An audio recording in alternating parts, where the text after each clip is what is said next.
the prophet who was raised by lions in a cave, the prophet who came out of the pit of fire without being burnt, the incredible life story of the prophet Hazrat Danyal alayhi salam. In the period between Hazrat Moses and Hazrat Jesus in the year 500 before Jesus, a new prophet came to the world, and his name was Danyal alayhi salam. Hazrat Danyal's father was Huz Kulul Asgar, one of the sons of the prophets and a descendant of Hazrat Sulaiman, the son of Hazrat David. Prophet Danyal was a prophet who lived in the time of the second king of Babylon, Nebuchadnezzar, and saved the Jews from Babylonian captivity with his knowledge and prophecies. By this time, the Jews had committed many atrocities, corrupted their religion, and forgotten God's laws. They persecuted the prophets sent to them, and even killed some of them. Only 4 people have ruled the whole world since the time of Hazrat Adam alayhi salam. 2 of them were Muslims, and the other 2 were infidel rulers who did not believe in the religion of Allah. The Muslims were Solomon and Zulkarnain. Those who disobeyed Allah were Nebuchadnezzar and Nimrod. Nebuchadnezzar was a cruel ruler who ruled over the entire world. In Islamic sources, his name is given as Bukhtu-Nasr. He was a more powerful ruler than Pharaoh. He burned and destroyed cities that did not obey him and severely punished those who did not worship idols. According to legend, the king of Babylon had a dream that a male child born to the Israelites would threaten his throne, and he ordered all male children born to the Israelites to be killed. Therefore, when the prophet Danyal was born, he was left in a cave on a mountain to escape death. Danyal grows up in the cave under the protection of a male and a female lion, and when he is a young man, he joins his people. His family gave him the name Danyal, which means Allah has judged.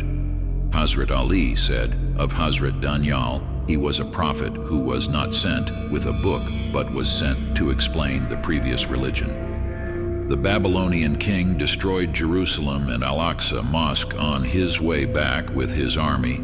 He had taken thousands of children of the children of Israel captive. Among the children he took captive was the prophet Danyal. After a while, the people of Babylon came to the king and said, "We asked you for the children whom you took captive, and you gave them to us. But now our women are no longer interested in us. They have turned their attention to the children. Either kill them or take them from us." Then said the king, "Whosoever of you will, let him kill the child in his hand as he will." The prophet Danyal and his 3 friends refused to worship idols and believed in Allah. They prayed to Allah to save them from death, and then they were thrown into the dungeons of Babylon. After a while, the king of Babylon began to have strange and terrible dreams. As time went on, the dreams got worse and worse, and he didn't even want to sleep to escape them.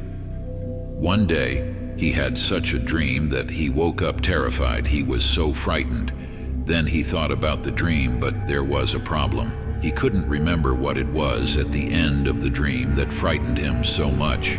He thought about the dream for a long time, but he couldn't remember it. So he called all the magicians and soothsayers in Babylon to his palace and asked them to know the end of the dream that he couldn't remember and to tell him the meaning of the dream, but none of the soothsayers could know the dream. The king said, "I have been feeding these seers for a long time, but they are of no use to me," and he hanged one of them to make them realize the seriousness of the situation. But still the seers could not know the dream. The king continued to kill them, and these events began to be heard all over Babylon, and Hazrat Danyal alayhi salam, who stayed in the dungeon, also heard about it. Allah had taught him the science of dreams like Yusuf alayhi salam. The prophet, who was loved and respected by everyone in the dungeon, called the jailer and asked him to do him a favor. He asked him to go to his king and tell him that I would know his dream. The jailer then informed the king, and the king summoned Prophet Daniel and his 3 companions to the palace. They came to the king, but no one could stand before the king without prostrating to him. But the prophet and his friends did not prostrate. The king asked, "Why you do not prostrate to me?" Hazrat Daniel replied as follows: "I have a Lord who has given me knowledge and wisdom, and has commanded me not to prostrate myself to anyone other than him. And if I prostrate myself to anyone other than him, I fear that he will take away this knowledge and wisdom from me and destroy me." The king was surprised by this answer and said, "Yes, you do not prostrate. You are doing very well by keeping the orders of your Lord, and you are raising the honor of the knowledge given to you." Immediately afterwards he said, "Do you have the dream I saw and its interpretation?" Daniel and his friends said, "Tell us your dream, and we will tell you your dream and its interpretation." Nebuchadnezzar said, "I cannot interpret it, and if you do not tell me its interpretation, I will remove your shoulder bones." So the prophet and his companions went outside and prayed to Allah to help them and teach them the dream, and Allah taught them the dream. They immediately went back and came before the king and told him that you had seen a statue. He said, "You are right." The prophet Daniel and his friends said, "The 2 feet and legs of that statue were of pottery, the 2 knees and the 2 thighs of copper, the belly of silver, the chest of gold, the head and the neck of iron." The king said, "You have spoken the truth." The prophet Daniel and his friends said, "While you were marveling at that statue, Allah sent down on it a rock from sky and smashed it to pieces. That is, what made you forget your dream?" The king asked, "You have spoken the truth, but what is the interpretation of this dream?" "You have been shown the might and behavior of kings, and there are differences between their might and behavior. The first strength and behavior is ceramic, which is the weakest and loosest of strength and behavior. Then above it is copper, which is superior and harder than the previous one. Then above copper is silver, which is superior and more beautiful than copper. Then above silver is gold, which is better and more beautiful than silver. The iron at the top of it is your might and your behavior, and he is the strictest of rulers and the mightiest of those who came before him. And the rock which you saw and on which Allah sent down from the sky and struck down the statue is a prophet whom Allah will send in the end time with the book which he will send down from the sky, and he will crush them all, and he will be in command." The king said, "Indeed, your Allah who showed you this dream is the one who knows the secrets and the unseen.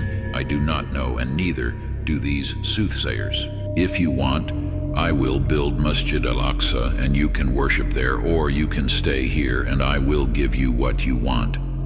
Prophet Daniel said that Jerusalem was in the will of Allah, that Allah could make it right for any prophet he wanted, and that it would be better for me and my friends to stay here. After these events, the king treated him and his companions with honors and respect.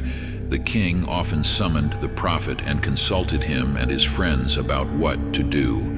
The king elevated him to high positions.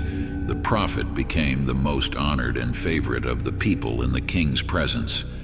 After a while, the people began to be disturbed by the worship of Prophet Daniel. They complained to the king, and they said to the king, "You have confirmed his Lord. This must be prevented. Make a very big idol, and let us blow the trumpet at certain times, and whoever prostrates to the idol wherever he is, so we can see who is not prostrating." Prophet Daniel and his friends did not prostrate themselves, and the people complained to the king. The king called the prophet Daniel to account and demanded, that they prostrate themselves. Prophet refused, so the king had deep pits dug and filled them with huge flames, tied their hands, and threw them into the deep pit of fire. After a while, the other guards arrived and saw that the prophet and his friends were not burned. The hands of prophet Daniel and his friends were untied, and they prayed there. They also changed from 3 to 4, and the fourth person was an angel sent by Allah. The angel in charge was there to give them food and water. The king watched them in amazement and said, "Daniel, blessed be your God, what a beautiful God." The prophet and his friends went out, and the king left them free to worship. The people looked at prophet Daniel. Not even his feathers were burnt. Not even the smell of smoke was on him. After a while, the people were again disturbed by prophet Daniel's worship and complained to the king. They provoked the king by saying, "Make a new law, and whoever does not prostrate himself to the great idol, let him be thrown into a pit with hungry lions." The people who did not believe in the prophet said that the hungry lions would break his spell, because the hungry lions had no choice but to eat him. All the people followed this rule, and prophet Daniel and his friends continued to prostrate themselves before Allah. The king summoned the prophet and said he would throw him into the pit with the lions. Prophet Daniel trusted Allah completely, and the king threw him into the pit. The pit remained closed for 5 days. At the end of 5 days, they opened the pit, and while prophet Daniel was praying, the lions were lying next to him and rubbing against him. Prophet Daniel said he was hungry, but the lions were full. Allah revealed to prophet Jeremiah and told him to send food to prophet Daniel. Allah brought prophet Jeremiah and the food to the mouth of the pit. He asked him who he was, and the prophet Daniel introduced himself.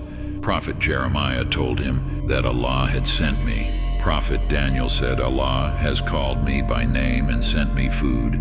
Prophet Jeremiah said, "Yes, he named you and sent food with me." Prophet Daniel said, "Allah does not forget those who remember him and answers those who put their hope in him. Whoever trusts in him, he will not refer him to anyone else. If a servant does good, Allah will grant him goodness. He will grant salvation in return for patience. He will save us after trouble. He will protect us with his grace, not with what we do." When the guards looked into the pit, they were surprised. There was one person in the pit, and now there were 2. The king realized that he had been defeated by this last event and was angry with those around him, saying that his Lord was always with him and helping him. The king said to the prophet Daniel, "My respect for you will never end," and released him. Some time later, King Nebuchadnezzar died, and a new king succeeded him. Some time later, a message came to the king from the city of Tarsus. The people of Tarsus said to the king that there is a famine in our city, and it is not raining. We have heard that there is a prophet living in your land, and there is no famine where he is. Please send him to us for a while. And the king allowed it, and this made the prophet Daniel happy, because he could tell the people there about the religion of Allah. Some time after prophet Daniel had migrated to Tarsus, the rains came and the people were saved from famine. The prophet Daniel died in Tarsus before returning to Babylon. The people of Tarsus built a huge mausoleum for him and locked the door with a very strong lock. But as time passed, they forgot the tomb of the prophet Daniel. Years passed, and in 640s, during the reign of Umar, the second caliph after Prophet Muhammad ﷺ, Tarsus was conquered, and the tomb of prophet Daniel was found. It was covered with a cloth of gold, and he had a very large body that looked as if he had never died. In his hand was found a ring with him and lion's figure. Hazrat Umar had Prophet Danyal wrapped in a shroud again according to the Islamic way and buried him even deeper so that he would not be found. Years passed, and in 2006 in Turkey, during the excavation next to an old mosque in the district of Tarsus in the city of Mersin, The tomb of the prophet Danyal was found at a depth of 14 meters. Some of the workers who hit the tomb with a pickaxe around the tomb fainted, and after this incident the tomb was never touched, and then a building was built on it so that people could visit and pray. Today it is still open to visitors, and those who wish can go and visit and see the tomb.